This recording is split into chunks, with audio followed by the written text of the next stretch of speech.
Hey, nice to see you again. I had this interview with Nick, who is a cancer survivor. He used to be a raging alcoholic. He has kind of cool stories about that. And why I wanted to interview him was to talk about his content method, because he does a lot of content publishing and I wanted to learn how he did it.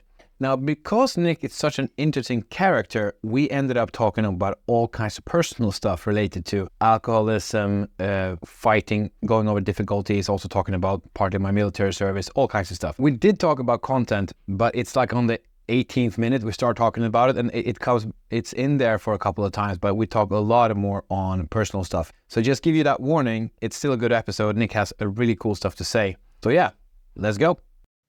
Welcome to the Authentic Content Podcast, and today we have a special guest. We have Nick Klingensmith from the US. And what makes him interesting from a content perspective, he produces content basically every day, but he has a very interesting story that I want to get to first, that he has survived cancer, was it recovering alcoholic, and you hurt yourself every day or something before the no, maybe exaggerating here. And behind him, if you can't see, he has, was it 97 top Spartan races completed, which is like, I thought like a person did one or two, occasionally the third, and apparently, and you have done that was it in 7 years, or how long have you been doing this? It's been 7 years since I ran my first. Yeah, but you told me a story. I want to get that to again so everybody hears it. You said at one day, like you had cancer. Like give it to me again. Come on, what's been going on? All right, a marquee moment in my life was in October of 2016. And that's when my boss walked into my office and he says to me, he goes, "Nick, I want to do a Spartan race and you're going to do it with me." And that's when I was like, no, I recoiled. No, fuck no. 10-mile trail run with obstacles and mud. Extra obstacles, making it even more difficult than a 10-mile run already is. Yeah, absolutely. And I had no desire to be that uncomfortable. But that's when I went home that night and I reflected for a minute. That was in 2016. In that 11 years prior, I've had cancer 4 times. I'm a type 1 diabetic. I'm a recovering alcoholic. I have 7 herniated discs. I have nerve damage. I have sleep apnea. I lost my mom. I lost my sister. I lost my dog. I don't like snakes, whatever. There's lots of bills to pay, all the same regular problems that everybody else has. And throughout that period of time, I wore those things like a badge. Like I was gritty and tough, but I looked at it like I was a victim. And the tougher outside I was, the more resentful I was growing inside. And it just became a poison that was ruining my career, relationships. And I just hadn't realized that although I thought I was comfortable, what I'd really done is created a prison cell for myself. Because by the time my boss walked into my office, I had been sober for 2 years. I had just been promoted at work. I was dating a girl that's my now wife. And I had just beaten cancer for the 4th time decisively. And yet something was missing. And that's when I decided to commit to the race. I needed a change. I needed a challenge. I needed something different in my life, something to mix it up. And so I committed to doing that Spartan race. And that was 7 years, 97 Spartans, 6 major marathons, and 20 or 30 other obstacle course and endurance events that have literally changed every aspect of my life, from my physical to my mental to my spiritual, financial for sure. And here we are today. You look fit. There was a picture on your LinkedIn. I mean, it doesn't show under you have a shirt on, but like the one you looked like you're taking care of yourself. I mean, at least. The thing is about obstacle course racing is, you mentioned people do 2 or 3. It is a hobby for a lot of people, but it's a lifestyle for many. And that lifestyle isn't about, if you go out and do one of these things, you just go do it with a couple of your buddies. Yeah, that's what I was thinking. If you asked me, I thought that was going to happen. There's plenty of people who do that. And I don't want to take anything away from that, because this is a lot of fun. Some of these medals are times I did the race multiple times in a day. Like I did a race and then I went back out. These things, Nick, these things sound insane. Well, I look at it like this. It's, number one, there's a purpose for all of it. There really is, because I don't train for races. None of these say first place on them. I train for life. Every one of these has a metaphor behind it. And you know what? Like I said, I had reached a point in my life where it's not like bad things stopped happening, but I hadn't been able to use the adversity for me yet. And by doing these races and by putting myself out there and pushing myself beyond my comfort zone, I began to take back control over my life. I can't beat diabetes, but every time I'm out there, diabetes doesn't beat me. Tomorrow is the 19th anniversary of the first time I've been diagnosed with cancer. And I had to look at a calendar to know that, because it no longer dominates my thoughts. It no longer dominates my life. I'm focused on what I'm doing and how I can use what I've been through in order to help other people. So yes, these are suffering, but these are controlled suffering because they end. At the end of the race, I'm going home to a warm shower. I don't have to just suffer indefinitely. Yeah. So I heard somebody say like you get to do something instead of like you have to do it. So I was at the gym the other day. I've been like 4 times now, kind of tough, as well as you are. And I was the fourth time, I was like, something is like heavy, and I was like, I get to do this. I get to be in the gym inside, like where it's warm, and I get to do a shower after. I think like I realized it's amazing, like that I can live this kind of life. I should be quite happy with the situation. It is a mental shift, and it's easier said than done. Just because I've Yeah. almost died a lot, it doesn't mean I wake up happy every day to be awake and alive. I'm not. I wish I was that guy. I wake up and I'm like, oh my God, I want to go back to sleep. Oh my God, I don't want to do this today. Oh my God, I don't want to go to work. And I am my own job. I love what I do. Yeah. It's still. But what happened? Because it sounded to me like you were sober for 2 years before you did the Spartan thing. So it sounds like you already had a change going on in yourself, but then the Spartan race kind of like, I don't know, clicked, like activated some part that was dormant or something. Am I hitting on something here? Yeah, you absolutely hit the nail on the head. Is because, I spent those first 2 years of sobriety kind of cleaning away the wreckage of my past. I was working on just being a better me. Putting down the drink was the easy part. It really was. I started a program of sobriety and I hadn't looked back. And it's not to say that it won't creep up. I don't do this so I not to drink. But it does help fulfill me because there was something missing. I didn't have that thing driving me anymore. I was just complacent. And when I'm complacent, scary things happen. Did you have at the time like a desk type of job sitting Yeah. around? Well, I've been in sales now for 23 years. And at the time I was a sales executive. So I was probably vice president at the time. So yes, to an office job, but I'm the guy who has any excuse to get up from my desk. Like, I'll go talk to you at your desk rather than send an email.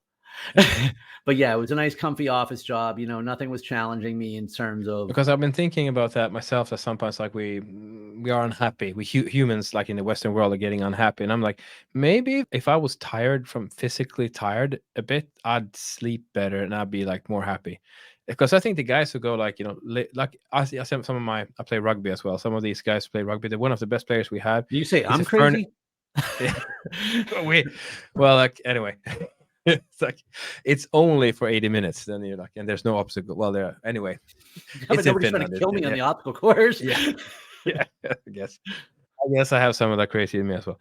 But the best players we have. Some of the best players they move furniture around up and down staircases, and I can just imagine myself if that. I like mentally I wouldn't be fulfilled maybe, but I'm like I think I'd be like somehow when the body works. You might like that's it. If I've had a bad day at work or like fighting with my wife or something, if I go and have a rugby practice for like 1.5 hours, after I don't know, it doesn't take like a minute or two until like that whole thing is just gone. And then after that 1.5 hour, my brain is just it was a spa for my brain, basically. I don't know if maybe running around and stuff has a similar effect. Yeah. So I say this, that good habits are gateway drugs.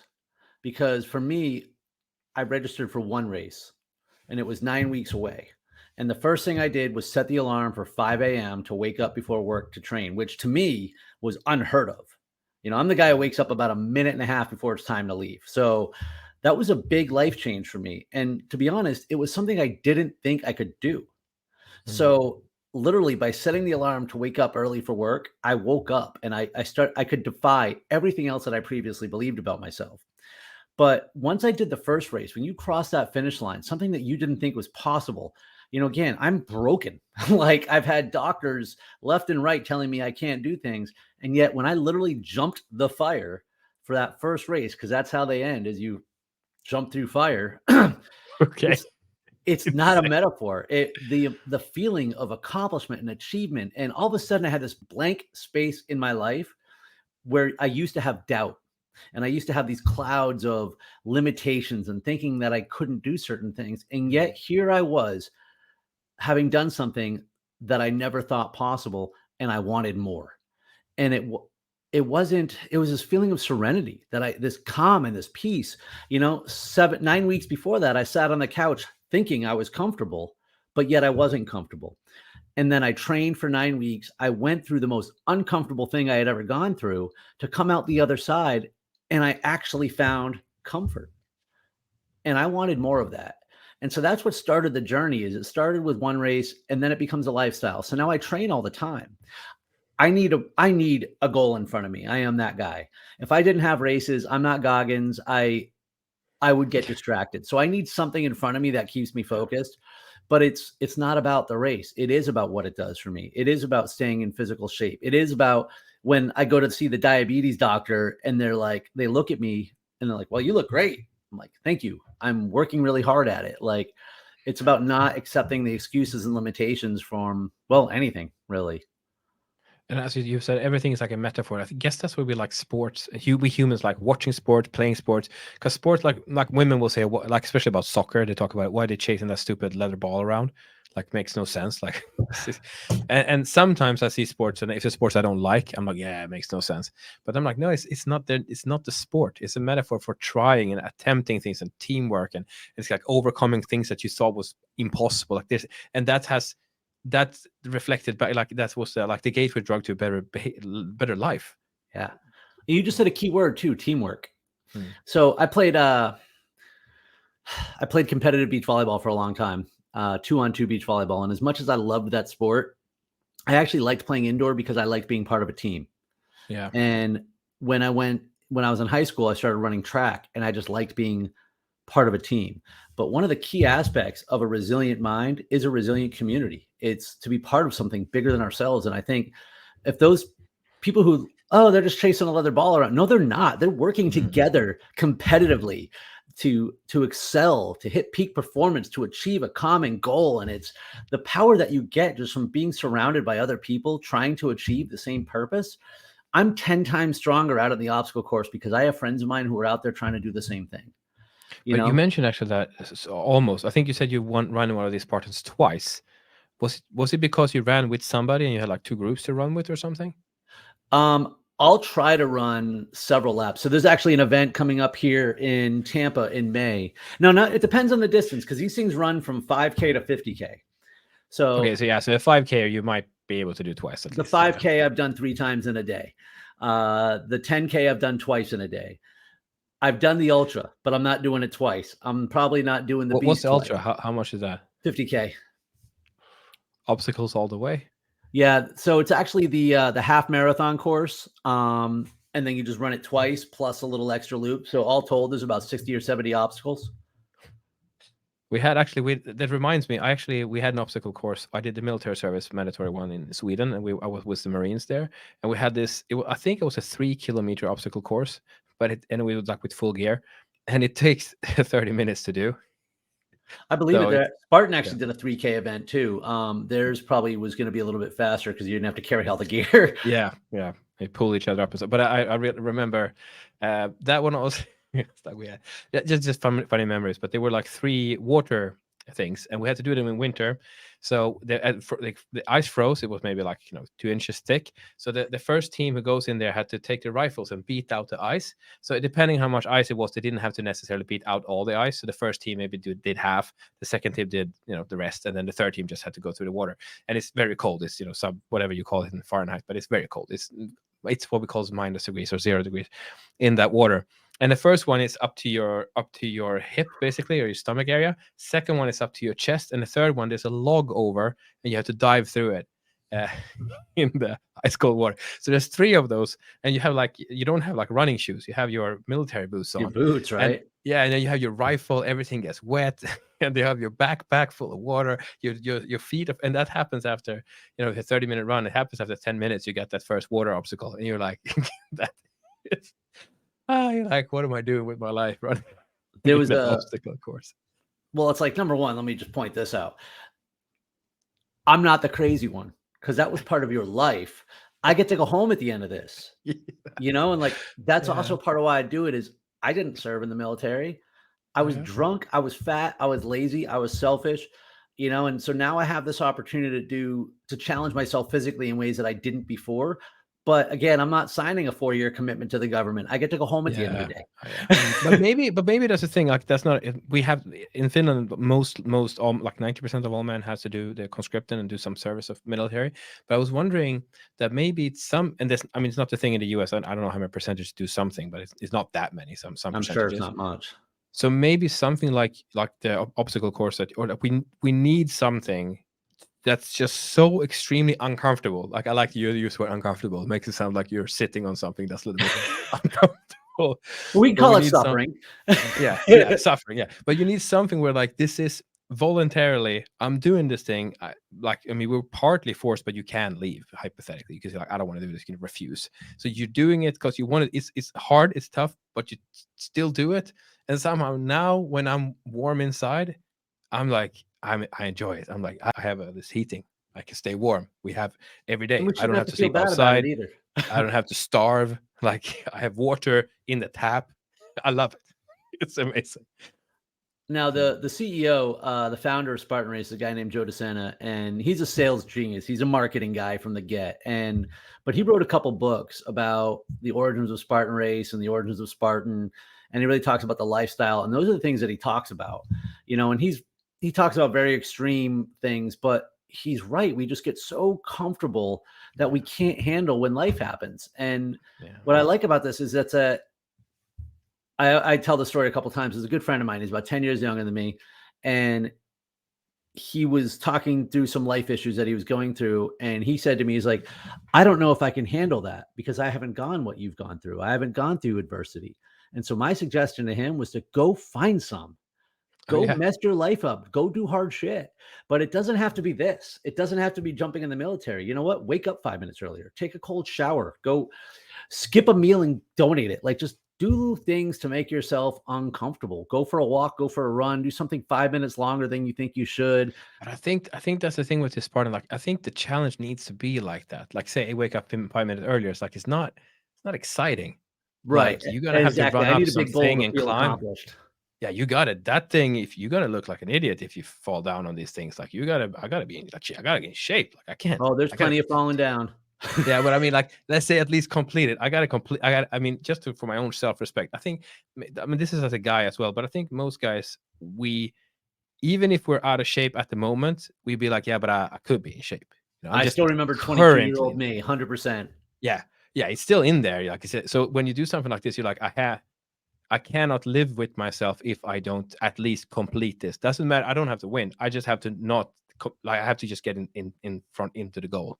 Like that's through the goal. I mean, that's what I need. I think that's what activates you. Like 5 minutes. I mean, it's not hard enough. For me, I'm with you 100%. I need a big goal. I can't chase a small one. I'm looking for that.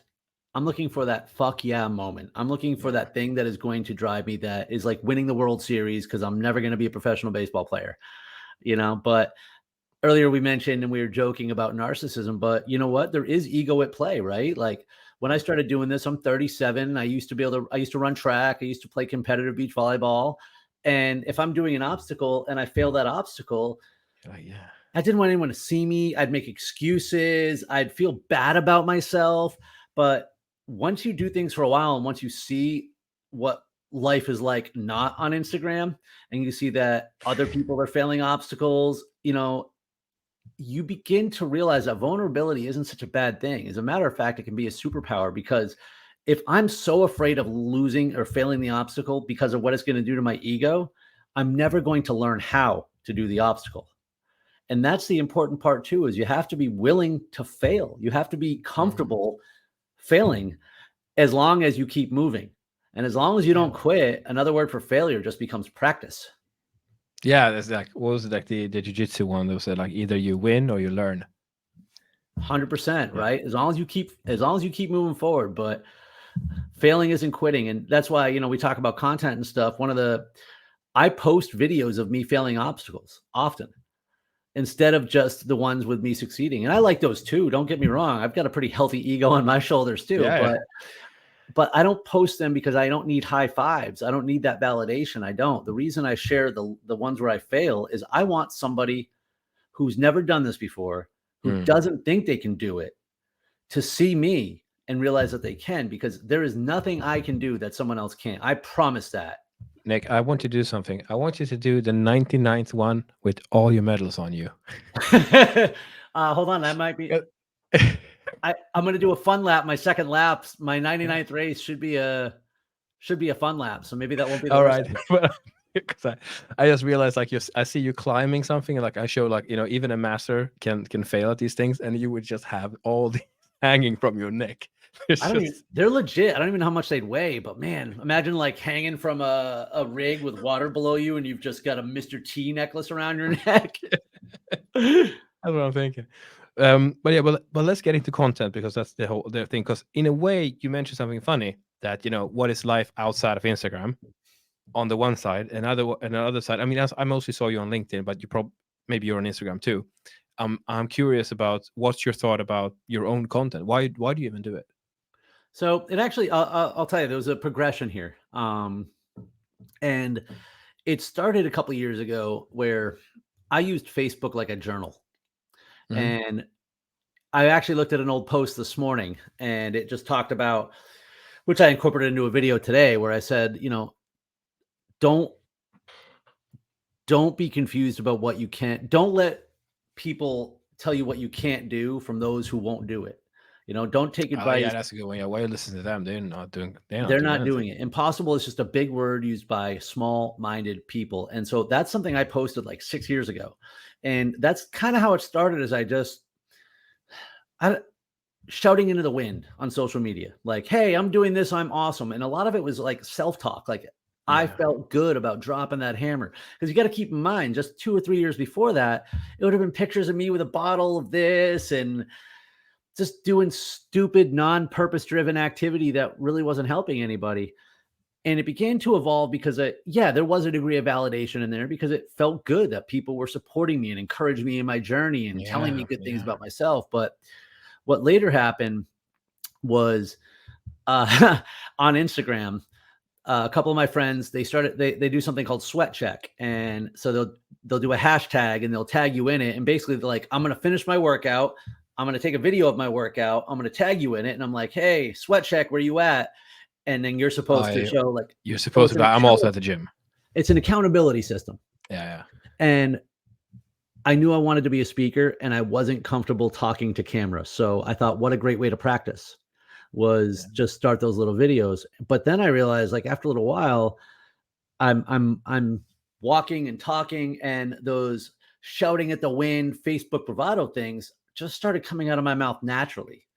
And last year, exactly a year ago, is when I just started posting a daily motivational short, and they come at the end of my workout 95% of the time. So most of the time I'm not wearing a shirt, or I'm all sweaty, or I literally might be covered in whatever.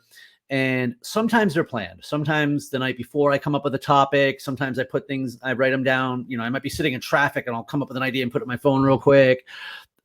Probably not while I'm driving, but you know what I mean? And exactly. But most of the time it just comes out. And what they are is they're self-talk, because I wake up at like 5 a.m.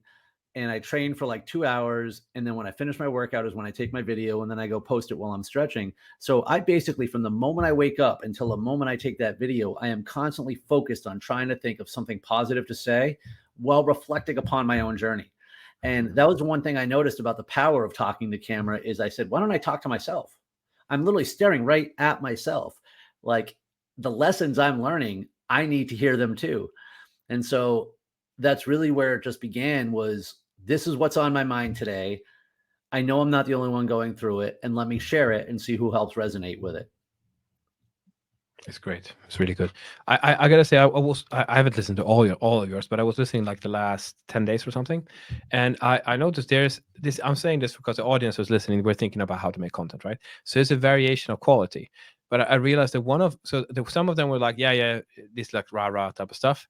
But then I don't remember which one it was, but it was a week or 2 weeks ago they had one, and I was like, damn, you got it, Nick. I was like, that hit me. And what I'm realizing as I'm saying this, that because you're producing this all the time, it doesn't have to be perfect every time you do it. Because I got to remind myself too. yeah, but then you get these, that the really golden ones won't happen if you don't, like this everyday recording. I mean, if we should compare, look at you like 4 years ago doing something, but it will be a world of difference. Like you were actually like this. You were extremely confident in front of the camera. I gotta say that you were just completely confident talking. The I start all my videos by saying right here. Yeah, I like that too. By the way, that was really cool. Like what do you call it, like a catchphrase or something like that. And it catches my attention because there's people walking their dogs, there's cars, and I'm over here yelling at my phone, and so I go right here, and that's just telling me to be present, and that's a life lesson too. Like just to be present, just to be right here and part of it. And can I ask you something about that? Yeah. I want to get to the method. So like, what is the process? You say in some cases you get an idea, you record them on your phone, you just write them down in a notepad. Where do you write them down? If we're very specific. Most of them I don't. Most of them are just whatever I thought about on my run. Yeah. So you will run and thoughts come through your head, and then one of them be like, yeah, I want to do a video about this. So when you stop, you just breathe a bit, and then you just put on the camera and go, and you just talk.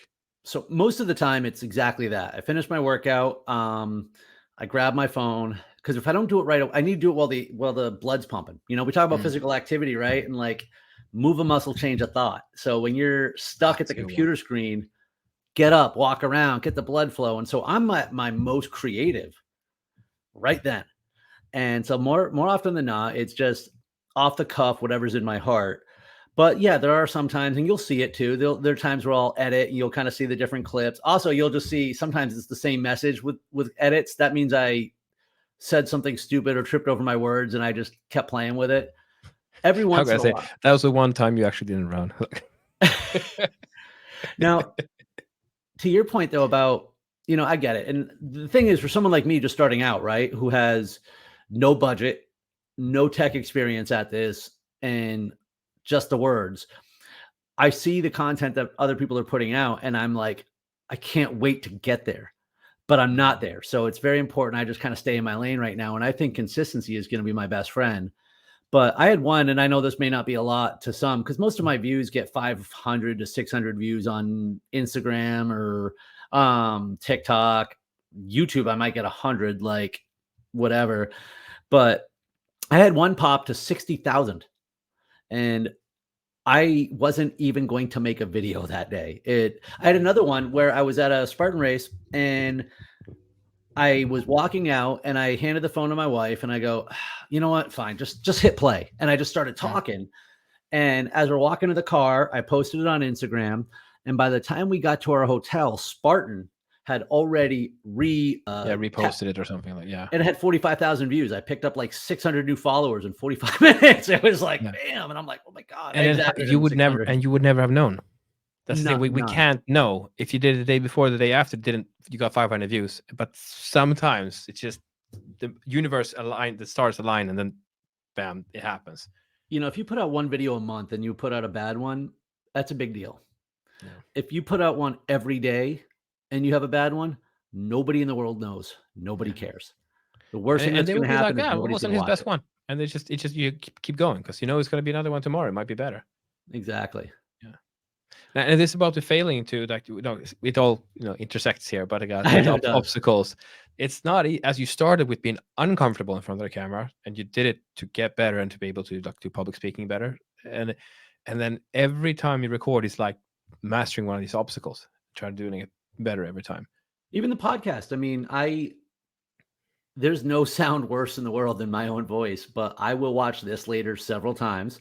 I've watched all the other ones so far. And I mean, my first one was a train wreck compared to where we're coming to now. Yeah. And I always want to, even though, yes, there are some lines some sound bites that are going to get a little more repetitive and some taglines that are going to be part of my platform. I always my authenticity, you hear the ums and the ahs. These aren't prepared answers. I do believe that's part of who I am and what I have to offer. And it has to be that way too, because when I look at the landscape of people trying to do speakers and content creation, it's intimidating. You know, if you look at somebody else's profile, I'm like, oh my God, what am I? I can't do anything to them. And look at all these cool acronyms they have next to their name. And they're talking about this and the process and the system. And I'm like, but I'm an expert in myself. I am the product. So I have an advantage there. Like, you know, not to brag, but if you said like I survived cancer 4 times, you kind of up there, man, like with that. Like I gotta say. Well, there's the anti-narcissism part where I always feel all the things that have happened to me now, not any one of them is a significant rabbit hole. It is, because cancer is a scary word, but I haven't had chemo. I haven't had radiation. I'm still here. My prognosis is good, you know, but because I have all these different things, I think that's what makes my story relatable. Yeah. Dude, are you writing anything? Like right now or in general? Book-wise? Yeah. So I published my first book a couple years ago, Through the Fire. Yeah. And I am nearing my first draft right now of my next book, which the working title is called Selling Inspired, Unleashing Your Warrior Mindset for Sales Professionals. And because I've been in sales for 22 years. So what this book is, the first book was a memoir, and it was just sharing the lessons that I learned. This book is more prescriptive. You know, this is the one that says, hey, you're stuck in your career. You're the problem. Let's explore why, and take them through this, really my journey of accepting responsibility for where you're at, setting epic and meaningful, purposeful goals. Kind of like we just talked about, none of this 5 minutes nonsense. None of, well, I'm just going to be the best sales rep of the year. Because if that's all you needed, you would have done it already. You know, in my local team of 5 salespeople. Yeah, right. I am the #1 salesperson at Stride Motivation. Yeah, exactly. Yeah, you already succeed. Yeah, you don't have to do. You can just lay down now. I love to write. I do. This book is interesting because it's not a sales book. It's a book. It's a sales motivation book. It's a book for salespeople, and it really combines all the worlds that we're talking about here. My sales, you know, building a resilient mindset, obstacle course racing, my personal adversity. So it's definitely a challenge to put all those things into one document and kind of make them flow. But I already know what the next book is going to be, because like the more I research, the more I write down all these videos. You know, inspiration inspires inspiration. Yeah, I was going to use something I know about the method itself. I wonder if you agree to this. I noticed when I was writing my book about authentic content method, is my latest one that I finished, that I was able to structure my own thoughts. So when I was talking to somebody or talking about the concept, it became easier because I had written something about it. I don't know if you've had the similar experience.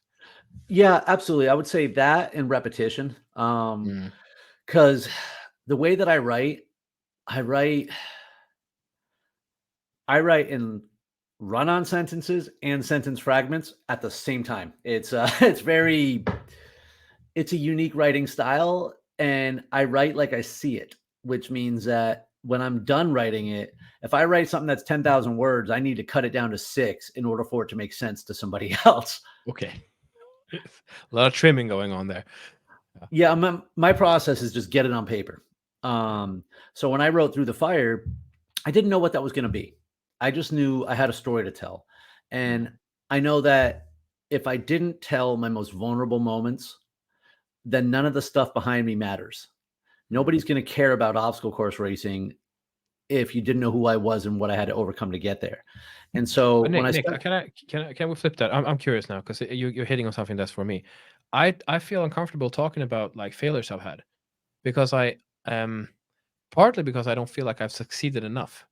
So that I feel like if I start talking about stuff that didn't work, it'd be like I'm just dragging like, you know, it'd be like, yeah, nothing worked, that didn't work, and then that didn't work, of course. And it's like, it just sounds like I suck at everything somehow.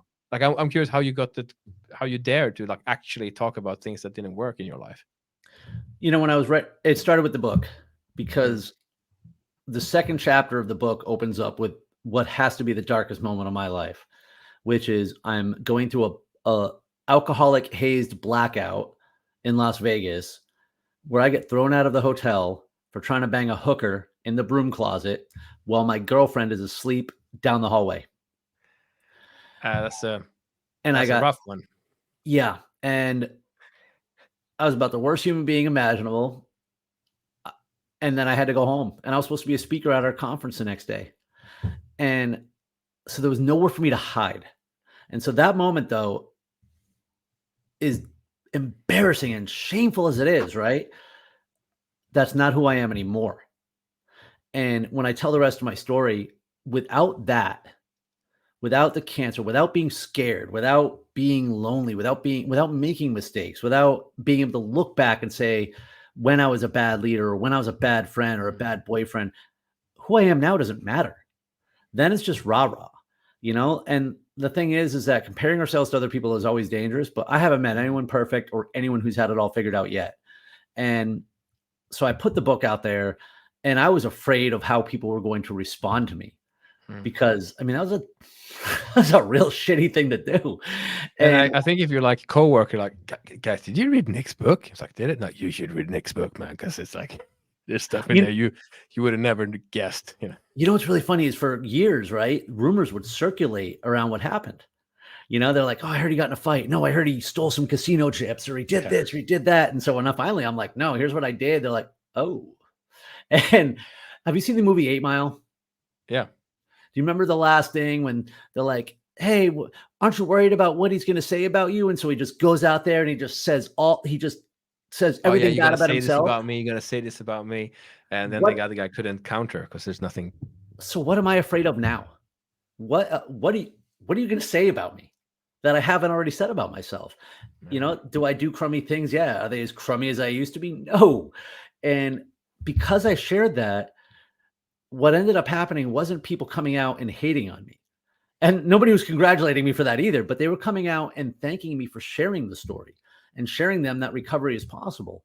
Because if I didn't show the dark moment, all they're going to see is a guy who acts like he's got it all together. And then nobody's going to care about 97 Spartans, all in shape, runs every day, motivational talk every day on the phone. But we're seeing a very long process to get to where it is. Right and now. It's not what I was able to like set out to do, right? I didn't know. And I just took that next step. For years now, and I'm going to say for 3 years, I have just felt like there was something pulling me towards it. There was something else. I didn't know what it was yet. And well, now that I do, now I'm out there trying to achieve it. And it does. It helps me. Is my philosophy and mindset self-serving? Yes. Who cares? I'm helping people. Like, doesn't matter. Helping people makes you feel good. It's kind of like a positive spiral, whatever. I'm going to take those high fives if I'm helping people, and that's okay doing it. And it's an energy source for me. It helps me then overcome the next thing. But how does content fit into that? Because I'm as an older person, like I'm 37 now myself, and I'm like, in a way we look at Instagram and stuff, it's like that's like fake, and I feel like I'm old enough to know that, but it's if I'm in that space too much, and I know I'm like it can get to me. I'm like, because it's like comparison, it kills all joy or something. Like it's just horrible. But I'm like, people ask you, Rasmus, why are you doing all this social media stuff? I'm like, because I have a reason. I think that's because that's where people are. That's where the attention is. That's where they are not looking out the window. They're not even on the street anymore. Like people are kind of outside. But if you have a store, like if you don't have a good way of getting people into that store that's digital, you're not going to have people come to the store. Like we have city centers, here in the old world, we have this city center where people are supposed to walk, and you have these stores, everybody walks around. But now it's people on their phone. I go to that store because I know I want to go to that specific store. Preferably, I don't go anywhere. Just order it to my home. That's the world we're in. And I'm realizing if we don't do content, like we don't exist, basically. But I also don't like this plastic world we are is created because you can polish you can polish a lot through social media. So what's your take on that? Because you weren't on social media all the time. Well, you were writing on Facebook, but you weren't doing videos and this kind of. And then it was just about my social network of 1,000 people, right? Yeah. So I have a different philosophy about social media, I think, than some of the other social media influencers, because all the social media influencers are telling you to get off of social media, on social media. Yeah, kind of. Yeah. I disagree 100%. All right. If social media is a distraction, that's a you problem. It's not about the content, right? Like, I don't need parental guidance to stop me from being distracted from my apps. I have discipline. Now, as far as the feeds and the content, if you can't identify the difference between a commercial and someone's real life, then you shouldn't be watching in the first place. Again, that's a personal issue. It's not about the content. And not for nothing, if I'm following your content and you're somebody that maybe whose career I want to follow or advice I want to take, I want to see you winning. Nobody wants to see their surgeon on there saying, hey, man, 2 guys died on my table this morning. I have no idea what happened. Anybody want to come get some surgery? No, Yeah, but here's my number if you need me. But the thing about social media is you choose your feed. So here's who I follow on TikTok. Almost nobody. I post and that's it. Yeah. All right. I don't engage on threads. I don't really engage on TikTok. I just put on Instagram or X or whatever it's called. I just post. Yeah. Instagram, I use for me. I follow diabetes information. I follow trainers and racers and obstacle course racers. I follow nutritionists. I follow other motivational people. You know, I choose my. I mean, that I love that because like somebody was also saying like, yeah, they were like, oh, the algorithm, like they trick you and stuff. It was like somebody did a test on YouTube and like just looked at like kittens or something, and he got recommended kittens. It's like it just recommends what you look at, and you can curate your feed. Like I was complaining to somebody, they were like, the funny thing, the person like a little younger, he was like, yeah, go into the app. I was like, okay, I'm in. He's like, see that thumb, click the thumbs down one. I was like, okay, clicked. It's like, yeah, you're not gonna see that much anymore. I'm like, oh my God, it's amazing. You know, what a technology. But I feel rude. I don't want to downvote anybody. I'm like, no, but he tried his best. So she did. I mean, I don't want to downvote it just because they didn't like really tickle my interest. Come on, like that's just mean. But that's how you curate your feed, and you can create an actual. It can be a tool. Like you don't have to have it be comparison mania. It can be like how to screw things together, or like how to beat an obstacle, or how to be a better diabetic, or whatever it might be. And here's one too, and this is going to be a little contrarian. I don't care what other people think. And what I mean by that is, let's say we're friends on Facebook, okay? And let's say you're living in the US, because that way you would be like all the other morons who are posting about political nonsense and arguing with each other. Yeah, we don't. I unfriend them all. I don't care if I agree with them or not. I don't want to see it. Yeah. And you know what? It's not petty. I'm not, oh, we're not friends because we don't agree. No, I just don't want to see that on my feed. And there are life issues that I don't. What I do, like I unfollow them. Like I'll still be friends, but I'm like, I won't see it anymore. The thing is that if we're not friends, why am I keeping them around? You know, and it's not going to hurt their feelings. They're not going to know. Appearances, Nick. We have to keep up for appearances. Well, they don't. We are friends with the Joneses, Nick. It doesn't matter. That's just what I've done to mine. Like 2020 was the best thing that happened to my media feed because everyone was so nasty. I got rid of everyone who was nasty. So now I have positivity, dogs, and sunsets. Like you are. I did the same. When I realized when somebody was like doing stuff, like I don't want to see this stuff anymore. Like it was politics, or they're or too negative. Like they're just as complaining. Like they're not. You know, they're not having fun with it, or like just there's okay. So I take them away, and then there's a guy I work with, Michael. He calls them pillow people. And they're the people who be like, you know, don't work so hard, you know, take out your, you got to hear this the right way, but like take out all your parental leave and just like go with a stroller and just hang out, man, chill, don't do anything. Like who wants to make money anyway? It's like, I'm like, this is getting to me, man. Like I love my family and I'll take care of them, but I don't want to make like, that's just, it's the ambition, like same as doing one of these Spartan races. I don't want to have a guy say, well, you know, you don't have to finish your race. Do you follow Alex Hormozi? Yeah, say again. Do you follow Alex Hormozi? Yeah, so, to and from, yeah, but yeah. So he, I actually posted something about this on LinkedIn this week, yesterday, because he posted some content about working on the weekends.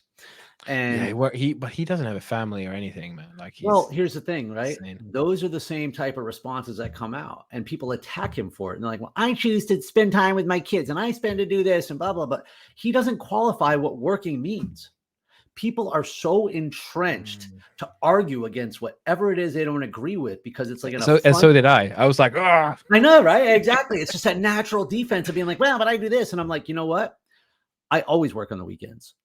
Even when I was in logistics and I hated my job for the last 2 years, I work on the weekends, but I don't work on logistics. I don't make cold calls on the weekends. I didn't go do things about freight. I work on my physical stuff. I train. I work on writing books, reading books. I'm working on improving myself. I'm working on being a better me. So when I come to work on Monday, I'm ready to roll. But work shouldn't be such a negative connotation. Yeah, it makes it sound like it's a punishment, or like you're, you know, sent to the coal mines. Like, oh, you're on the coal mines. It's a fixed mindset. Those auto responses that just like attacking, you don't know, because you have all this and you do that. And it's like, why do you have to make excuses about why somebody else had an idea? Why can't it just not be for you and move on? Why is that threatening to you? Can't do that, Nick. No, but what bothers me, is there was some other book that got me started, but Hermoso talks about it as well. But like we have the same amount of hours. That bothers me. I'm like, Hermosi is doing quite well, and the thing is, like, I love the guy in many ways because he's not the brightest man in the room. I don't think so. He is clever enough to realize he just figures out these kind of fundamental underlying principles. Yeah, and he doesn't complicate it, which is amazing. There's nobody like him. And I'm a new follower of his too, so I'm just seeing some of this stuff. No, but I love he's just because he just shaves off anything that's not there. Like, no, and he just gets to like fundamental three things. This is how it works, and he's right almost all the time. So it bothers me to see like, okay, he can move this fast, he can do all this stuff, and then I look at myself and was like, I don't know if I want to, like. So what I would like to have somebody I want to follow like Hormozy with a family, with a somewhat functional relationship with their kids, because you can also have that. You have a family, but you don't see the kids, for example. So I would like to be able to emulate that life, so I could be as successful. But when I see what he does, I'm like, but I can't really. I don't want to do. I can't do it like that because then I lose the connection I have with my family. So something like that. That's what bothers me, because he is more successful than I am, and he has the same amount of hours, and he didn't start. You know what he doesn't talk about is time with his family. So yeah, let me give you another example. Are you familiar with Cameron Hanes? No, I don't know that. So he wrote a book called Endure, and Cameron Hanes he's the world's best bow hunter. Say that. So literally, I'm just going to give you a 10-second version on this guy. Bow hunting, going out into the woods, 20, 30, 50 miles away from civilization, finding and, hunting with a bow. Okay. From because like he wanted to be the best bow hunter, you got to kill that beast in 20 yards away. So and because he wanted to be really good at it, he became an ultra marathon runner. He runs hundreds of miles a week because he goes out there, and because and he has a real job, he has a real family. But here's the thing that he will tell you: he's not a good dad. He is not a present husband. He has a job that he does, that he punches a clock. They're supportive of his lifestyle. He's the best employee he can when he's there, but when he's done, he's gone, because he wants to be the best bow hunter in the world. It is an extreme thing. David Goggins is an extreme guy. Jocko is an extreme guy, and that's fine. There's nothing wrong with that if that's what you want. So if you want to be as successful as Alex Hormozy, we have to make sacrifices that most people aren't willing to make. And I'm not trying to be those other guys either.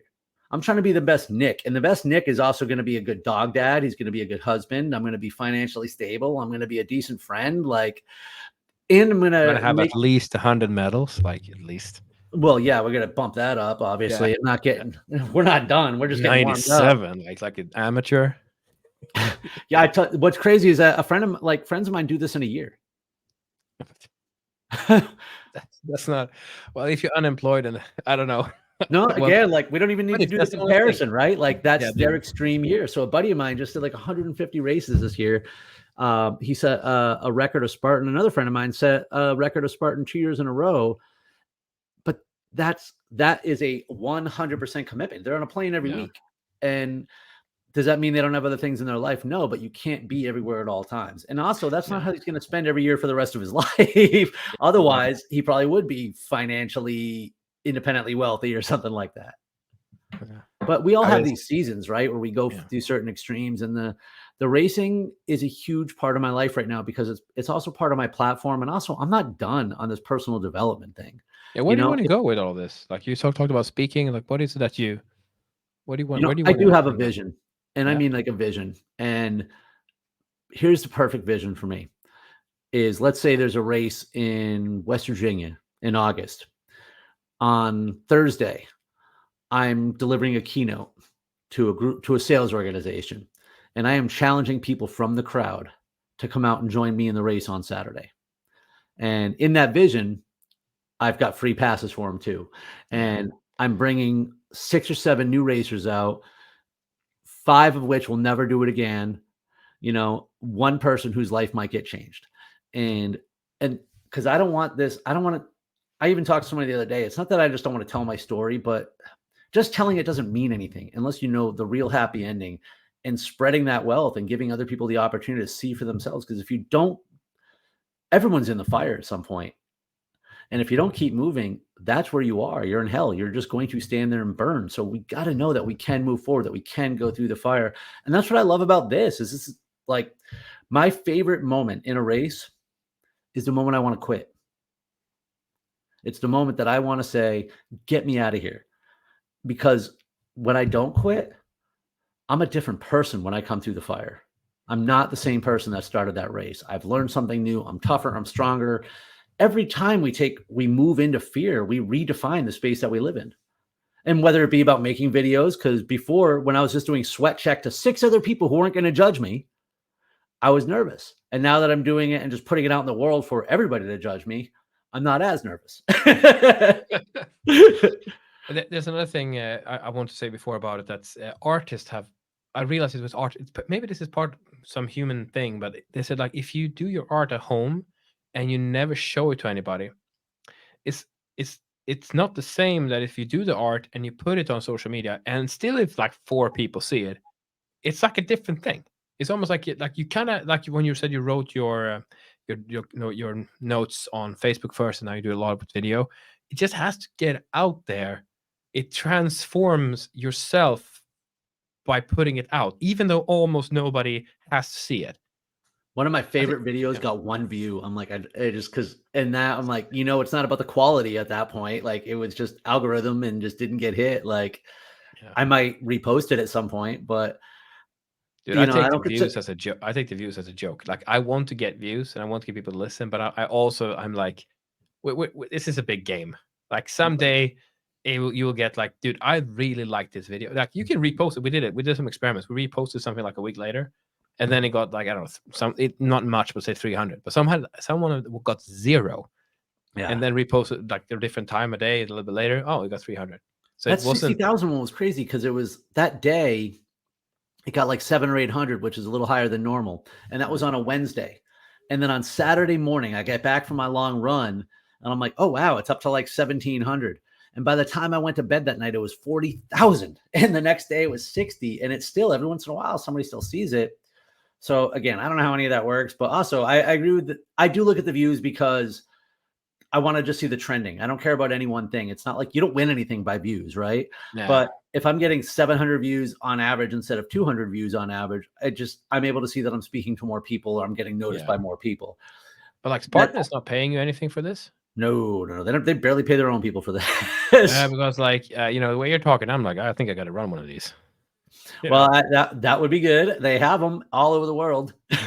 Yeah, I mean, I think they even have them here in Finland. So now because I realized the way you're doing this, like I don't know how many promoters they have, but like because the Spartan race was a catalyst for you, and I can really see how it could be that for others as well. And so it just would fit so really well. I'm saying that Spartans, if you're listening, get Nick a sponsorship deal. Come on, man, he's promoting you guys.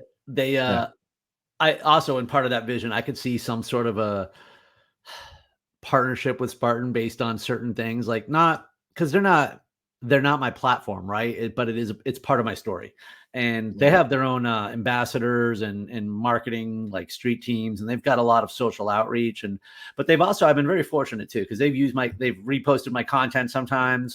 They've highlighted me as an athlete a couple of times, so I've been very lucky to just sort of get the extra media from them. I think like if you say like, can I be an ambassador? I think you get it. Like this way, if you just keep doing this, now because I think an audience for you to speak to is just the thing. People you're talking about, they're sitting still. They might do something. They might go to the gym. They wake up in the morning, but like they are not in the shape they need to be, and they don't feel like something is missing in their life. And be like, yeah, you are just there, and this is the catalyst that you need, and it's just a real challenge. Like I think I love that. I love that story. So I think. Going to the gym stopped working for me. When I was in my 20s, I used to go to the gym. I used to work out. But by the time I was in my 30s, I'd go home at the end of the day to let my dog out. I'd be hungry, so I'd sit on the couch to eat a snack. And then that's it. Because I'm like, oh, it's 7:00 now. I'm not leaving. And I thought it was impossible to wake up early before work. So, there were things that I really needed that big splash, and it's not for everyone. And this isn't necessarily the thing for everyone, but I will challenge everyone to set a big goal. Writing a book is a big goal. Going back to school, getting that degree, asking that person out, like just buying that thing, achieving that, doing that race, doing a 5K if you've never done anything. But also, I will say this, because I was a guy I used to work with, and he was like 300 pounds, and he was like 28 years old and looked like he was 60. And he wanted to do a 5K. And so I challenged him, and I was like, listen, do whatever you want, but you can walk a 5K. So I don't think that challenge is going to do for you what you need to. You need a challenge that's going to change you. You need to do something that you don't think you can do, because that's how you set the big goal, and then you break it down into the manageable chunks. Yeah. You know, when I lost 40 pounds, it was long before I ever met New Spartan, and I lost it just managing my macros. I didn't go on a crazy diet. I didn't just start working out all the time. I started paying attention. Did a weird thing happen when I haven't gone to? I've been playing rugby for. I've been working out my whole adult life. Like, we have a sports culture maybe here in the Nordics that you can do sports. University doesn't have the sports, it's like associations. So I kept doing sports all the time, but I've been gaining weight. I'm up to roughly 100 now kilos. That's 200 pounds, and I'm not that big muscular. It's not 200 pounds of muscles. So, but I just started going to the gym really recently, and I just realized immediately how I felt like I wouldn't change my diet, because I've been trying a couple of times, and I was like, oh shit, now when I go to the gym, like, oh, it just somehow like locks together, because I didn't go to the gym for 15 years. I didn't do it at all, and now I did it. I want to say this to the world as well. It's like, before I went to the gym, I went with somebody every time, and I'm a talker. So that means that there will be very little gymming, a lot of talking, which is fun. And I was there for, like, I'm not even joking, like literally 3 hours. And I learned that later, that that your muscles can't like take that punishment for that long. It really makes you tired the next day. So I couldn't. The next day I was and I went hard. Like, I'm one of those guys. I just go really. I can't do it easy. I don't have that in me. So I go really hard. And then I'm exhausted because I did it for 3 hours. I lifted and lifted and lifted and worked every muscle I could. And then the next day I'm dead. And then I try to go back the day, like after 1 day rest, to try to get back. I'm still exhausted. Try to go again, go another 3 hours. It just drained me time wise, and drained me. Like I couldn't. It wasn't fun. And now I realize, like, I'm going there to lift heavy stuff, and that's at a time limit. I'm only allowed to lift heavy things for 45 minutes. Then I gotta go. And then I still have energy. And then I'm like, wow, it's fun going here. It's not that, I mean, I'm getting tired, but I'm not completely exhausted every day. That was an unlock for me anyway, to do it, chill gym, but I'm not, and I'm doing it alone when I have time, so I can set my life. Same with your run. You can do your run when you want to run, especially because you live in Tampa or something where you have, like, I don't know, no snow. Oh no, it's the opposite though. You need to do that. I do my long runs before the sun comes up. By the summertime, I'll be waking up at 3 or 4 in the morning, because it's I'll lose 8 to 12 pounds on a run. I'm not kidding. That's not even an exaggeration. It's just a wet trail, and eventually you're gone. It's like, I just evaporated. If I run for like 3-4 hours, I'm dropping 8 to 12 pounds by the time I get back, and I'll pound water on that run too. It's pretty miserable training here in the summer. Okay, all right.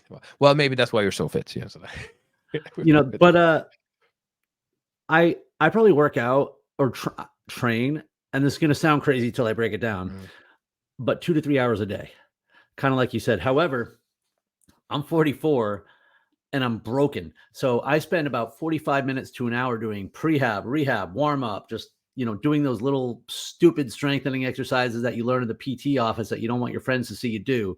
Yeah, like with a rubber band or something. But then my main set, now I do long runs that go up to 4 hours, but that's not all the time. Yeah. So my average run is 45 minutes to an hour. And then I'll stretch for 20 minutes when I get back. And then I'll usually do something for about 15 minutes later, work on one piece of me that isn't working right. And I'll stretch for about 30 minutes at night. But I also use that time to meditate. I use that time to visualize. Like, I don't call that all working out. I just call that self-care. And because it's at home, it's a lot more convenient, but also I understand the purpose behind it. Behind it. Stretching at night isn't just about racing. It's going to help me sleep better. Again, I'm using that time to meditate. It's going to stop me from getting injured as much as I do. Like, all those Did you get injured? All those injuries you had, were they pre-Spartan? All the discs are from car accidents. Yeah. My God. No, I've sustained 2 decent injuries doing racing. I fractured a rib in 2022 on an obstacle, the 3rd mile of an 8-mile race. It was one of the most painful things I've ever been through, and I finished the race. Slipped or something? I was on an obstacle called the box, which is an 8-foot wall with a curved top, so you can't like hook on. There's a rope that hangs over, and there's a bar that's 18 inches on top.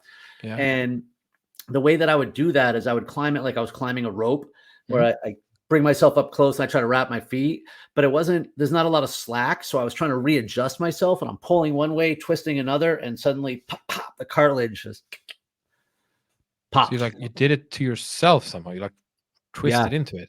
And so that goes to also like, where was my body in that, right? I clearly hasn't stretched enough or loose enough or whatever. Now that was the most excruciating thing ever, because I finished the race that day. The second injury that was pretty bad happened 2 months ago.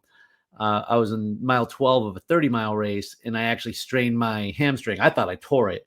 I was on an obstacle. I don't even know how I did it. I was on an obstacle traversing a rope where you upside down and kind of walk backwards across it. And I brought my leg up, and so I got down and I started doing the penalty loop, because if you fail an obstacle, you got to go do a loop. It's like 200, 400 meters, whatever. And it took me like 15 minutes to get through a quarter-mile penalty loop. And people kept saying, hey, like, do you need medical? I'm like, I walked in here, I'll walk out. But by the time I got to the aid station, I was like, I'm out. I need a ride. Yeah, and that's good. So, but the rib one, you did you finished it with the broken that rib. one. No, the first one, the 8-mile race I did. The 30-mile race, no, I called for. No, I see. If you with the hamstring gone, but one where you broke your rib, you actually finished it. Yeah, and here's why. Because here's the part of the story I didn't tell you yet. I raced with "fuck cancer" across my chest. Mm-hmm. That was the first time I'd ever done so. Oh, you can't. You have to finish the race. There you go. You just can't quit things when you've got that written on your chest. I mean, there were people all throughout the race coming up to me, high-fiving me, fist bumping me, telling me about their uncle, sister, cousin, daughter. It wasn't for me. It was for them. It's like, Nick, why are you crying? It's so emotionally empowering for me. Clearly, I'm comfortable with the F word, but if you were anywhere in Ohio that day, anywhere in the whole state, you heard me yell it, and often. And people thought it was cramps because I'm walking like this. Yeah. And they're like, do you need salt? And I was like, it's not cramps. Get away from me. I hated everyone. I was like, leave me alone. Exactly. But I didn't have it in me to quit. I didn't. And I knew this too. I knew my season was over the moment that injury happened. Like, it was excruciating. I knew this was my last race. So not only the physical pain, but that this thing you love to do so much, like you won't be able to do it in the level anymore for a while because of that. That was probably because I couldn't get. I was running the Berlin Marathon exactly 90 days from that day, and I wanted to do well. So I went home. I took about 4 days off, and then I just started taping myself up. And literally, I'm running like this so I don't twist at all. But I'll tell you what, I ran a 7-minute personal best in the Berlin Marathon that year, just 90 days after I broke my rib. Not bad. But hey, Nick, what like this? So. It sounds like you sound a little gogging it to me. Oh, no, what, gogging? Yeah, because because he also said like at some point he's like, screw it, like I can't live like this anymore. Like would the old Nick have done that? Like just gone through. The old Nick was stubborn. He would have done it for himself, or he would have done it because he wanted you to think I was tough. Like ego. This wasn't why I did that. Again, that's why I bowed out of the other race. Maybe Goggins would have, I don't know. But here's the thing that people don't know. If you can't walk on your back, like it doesn't, I wasn't gonna be able to get through it. Like I couldn't walk. And when I hurt myself, everything hurt. And there were some obstacles I had to do that hurt a lot, but some of them I could just take the penalty loop instead. I mean, there was ways to get through it. Pull yourself up with another rope maybe wouldn't be the best. I had to actually. One of them was I had to climb a rope, about a 15-foot rope, and there was no way out of it. There was no penalty I could do. It was either that or I had to do burpees, and I'm like, which one is going to hurt less? Yeah. So I was like, burpees are going to take me 3 minutes, and I can be up this rope in 10 seconds. Let's go. And I just gritted up there. I hit the belt, and I just dropped down, which is how I get down from the rope anyway, and swore a lot, and then kept moving. Do you film yourself running like the whole obstacle course as well? No. Sometimes I'll take my GoPro out on the course for my fun laps, and whoever's out there with me will take some videos of each other on the obstacles and stuff like that. But so I race in the competitive division, which is in the earlier morning. Nick, I have an idea for you. Yeah. Same thing like you're doing now. There's this guy. It's a weird parallel, but this guy do videos about China, about how China is struggling with all kinds of stuff. But as he's talking in the background, he will have visuals because he was going around with a motorcycle and also just walking down the streets and stuff. And he has some GoPro on. This is like 10-year-old footage now because he had to leave because he's foreigner. You can't stay there. But anyway, so if you would have footage from your racing, as we're talking now, if we would have that overlaid on this call, on this talk, and just as you're talking, we're just seeing you, maybe GoPro version, where you're just climbing and doing stuff, that would I don't know, that would heighten the that we can do. I've got plenty of footage of videos of obstacles. Yes. Send it to me. We can see if we can do it. We do some shorts based on that. Like, Matthias, if you're listening to this, let's do it. I can make that work. Yeah, because all that, it would be really cool to have. Because sometimes it's like, because you could say like that was the, as you go, life goes on, you can say like that specific obstacle. It means this. Like when you have your little thing, you say like this specific obstacle. Here we have the box, and that's special for me. The box is very special for me because I broke my rib here. I can actually show you because I had to learn a different way to do it. After going, because when I came back out, several months later, I was very afraid to do that obstacle again. That pain, it's one thing to hurt yourself. It's another to spend 3 hours on the course enduring the pain. Because then it was your own fault. Like you didn't follow anything. You just twisted it wrong. Just me, my body not performing the way I needed it to at that particular moment. There was no one else to blame. And that's good because then there was no one else to be resentful for. Yeah, that's good. Yeah. It was just my challenge. But you had something about that box. You had some footage or something. Oh, yeah. So, a friend of mine taught me a different way to do it. And he's got me on the GoPro video. When I get to the top, I get up there and I go, yeah. And I'm like, F you rib breaking mother. I'm just hitting on the box and I'm all happy about it. But because of that, I actually have a couple videos that I was able to put together. And I put a small 45-second tutorial out there in the world on how to take that obstacle differently. Nice. But it's a great community too, because the racing community, I posted a video of me failing and I had 20 people, even though I know how to do the obstacle that I failed on, I still had 20 people messaging me telling me how to do it better. Yeah. And that's encouraging and supportive, and it's how you learn. Like even the elites, the guys who actually win this thing, I don't know what they talk about with their wives and spouses, but publicly they're supportive of their competitors. It's a community. It's people drive each other to be better. And I don't ever go out there hoping for an easy race. I want the hardest, baddest, toughest. I want to know that people died out there. Like that's the race I want. Well, I know you will break your rib, pull your hamstring. I mean, minimum that's going to happen. So I know. Well, remember at the end of the day, though, I get my warm shower and I'm back here. So that's right. That's right. I just realized I had this image in my head that you would go with your hamstring like I can't do this, and then you have this guy like another motivational speaker in a wheelchair, and he'll come by and do the things with just with his arms. That's actually legit happens because there are adaptive athletes out on the course. There's several groups that take military veterans, adaptive athletes. So there will be people with wheelchairs, para athletes, and the thing is, you always see them at the moment you need to see them most.